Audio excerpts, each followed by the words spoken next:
صبرا يقول الرئيس بانتظار تشغيل الميكروفون. أعطوا الكلمة للباراغواي.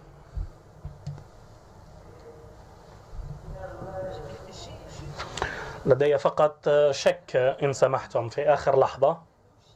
المنطق جعلني أتذكر مسألة. التعديل الذي اقترحناه هو الأيسر لتعديله بكلمة واحدة، ومهما كان الأمر الهدف تحقق، فأشكركم. لا أرى اعتراضا، وبالتالي نكون قد اعتمدنا هذا القرار برمته.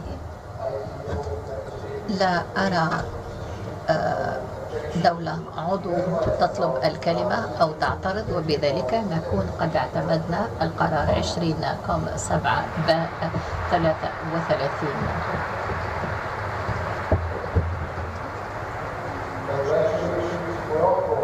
أهانينا للمغرب.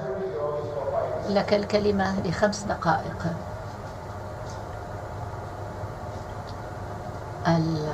المغرب. شكرا جزيلا سيدي الرئيس.